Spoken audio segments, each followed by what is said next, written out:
Welcome to the Tech Egg. Don't get scrambled. Enjoy the video. In this video, I will explain how to replace thermostat Dodge Grand Caravan, only ways. Begin by parking on level ground, letting the engine cool fully, and disconnecting the negative battery terminal. Drain coolant into a clean container to reuse or dispose properly. Remove the upper radiator hose and unbolt the thermostat housing carefully to avoid stripping bolts.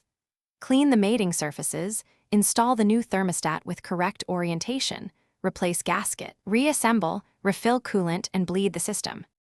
For this job, collect a compatible thermostat, a new gasket, and the correct coolant type before you start. A socket set, torque wrench, pliers, and a hose clamp tool will save time and prevent damage. Keep a catch pan and rags handy to control spills and keep the workspace clean. Using the right parts and tools reduces the risk of leaks and saves hours compared to improvising mid-repair. If you're finding this walkthrough helpful, please subscribe and like the video so I can keep making clear, useful guides. Quick recommendation. Socks life's too short for cheap socks.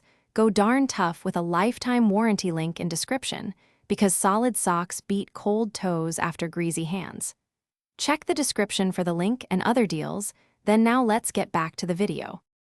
Start by draining coolant until the level is below the thermostat housing so you avoid a mess. Remove the upper radiator hose, then unbolt the housing and lift out the old thermostat, noting its orientation.